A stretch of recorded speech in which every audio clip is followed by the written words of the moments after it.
The Holy Gospel according to Luke, the 23rd chapter. When they came to the place that is called the Skull, they crucified Jesus there with the criminals, one on his right and one on his left.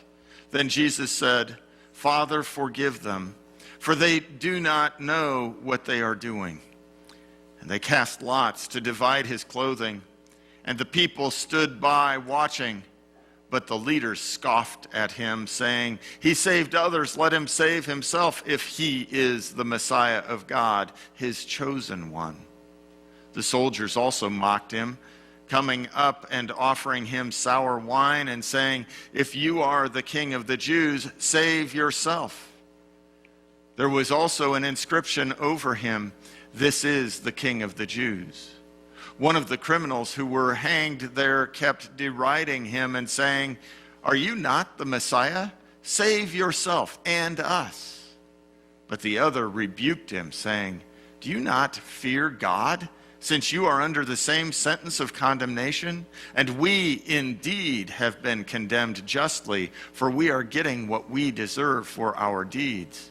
But this man has done nothing wrong." Then he said, "Jesus, remember me when you come into your kingdom." He replied, "Truly I tell you, today you will be with me in paradise." The Gospel of the Lord. Praise to you, O Christ. You may be seated.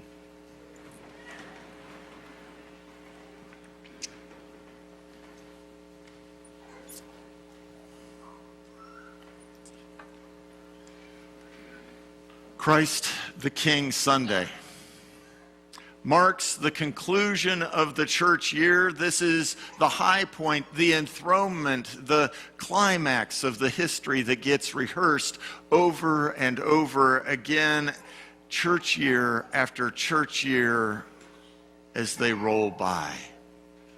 Christ the King Sunday is a day when the church hears about the ultimate ruler of all creation, Jesus Christ, who is the promised Good Shepherd, who has announced good news for the poor, recovery of sight to the blind, the year of the Lord's favor. Indeed, Jesus Christ has been on a mission of announcing and enacting God's reign.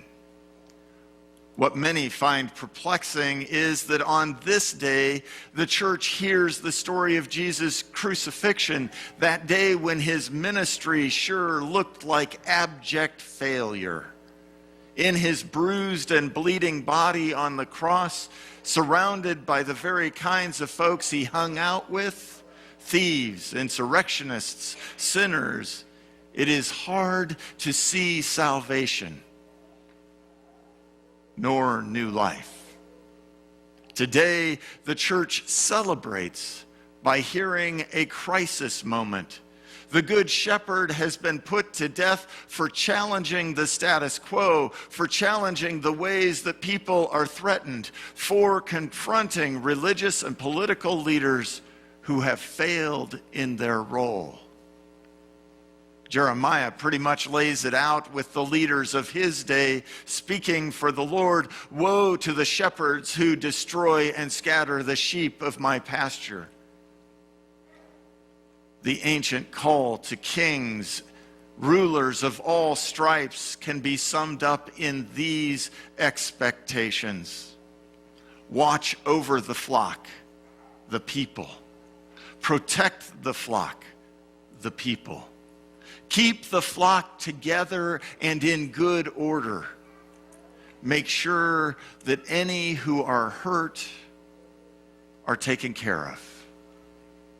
Yet too often in the days leading up to Jeremiah's oracles, the kings, the shepherds had exercised a kind of cronyism that brought fortune to their buddies and held down their people under the boot, under threat, under oppression. Instead of taking care of their people, the kings had perpetrated injustice and economic oppression. The kings were supposed to be working for the common good of all people, especially those who were vulnerable, those who were hurt, those who were at risk. But they had failed. Who were those who are vulnerable? The prophets say women, widows, and children, orphans, foreigners, sojourners in the land. Anyone who could be identified as other. In today's parlance, this is a call to protect women against misogyny, protect children from hunger and homelessness, protect immigrants from unwarranted suspicion, protect minorities from all form of abuse that is perpetrated by virtue of their being different. Care for the LGBT brothers and sisters who are experiencing threats for their life and well-being. In short, this is a call to care for the civil liberties of all people of God in a country whose founders intentionally excluded religious tests from citizenship and from service. Yet in Jeremiah, the rulers had failed consistently. And God is the one who judges. The judgment is deep and abiding. It will bring ruination for those who have failed to provide righteousness and justice, God's justice that cares for and protects all people without exception. Jeremiah promises that there will be a new king coming. That new king will have a name. The Lord is our righteousness. Jeremiah tells the people who have felt the heaviness and the threat of the boot of oppression, of injustice, to expect a Lord who will reverse this. This ruler will come from a line of that great king, David. The primary characteristic of his reign will be righteousness. This ruler will bring about right relationship among God and the people and the king. This king will bring about this righteousness by doing justice. He will bring protection for the people, especially the vulnerable, the lame, the sick, the blind, the disenfranchised, the other.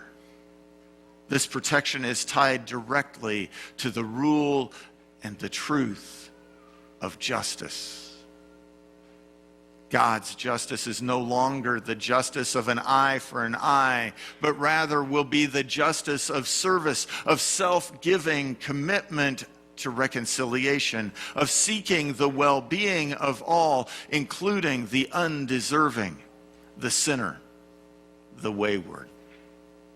Christians understand this ruler who is promised in Jeremiah has come as God enfleshed in Jesus Christ. He resists the temptations and the lures of this world, of business as usual, of agency of the devil, both at the beginning of his ministry and at this very time, hung upon a cross. He announces the reign of God, where the weak and the vulnerable receive God's care and concern. He enacts healing, forgiveness, and new life. His very being manifests the truth of God's love for all creation. And this one who promises that repentant sinners will indeed be with him in paradise also calls his followers to go. Go out and announce this same reign of God come near. Go out and work for justice and peace in all the earth. Go out and make sure that women and children and immigrants and minorities and LGBT people can live with the same kind of confidence in their safety that folks like you and me enjoy without thinking. From this, People pledge their life and allegiance to a flag and republic with the commitment to liberty and justice for all. Indeed, the call is clear. All means all. The cost of failing is high. Yet the reward of living into God's call to righteousness and justice for safety for all people is equally high. Today, Jesus says, you will be with me in paradise. That word from the ruler of all creation.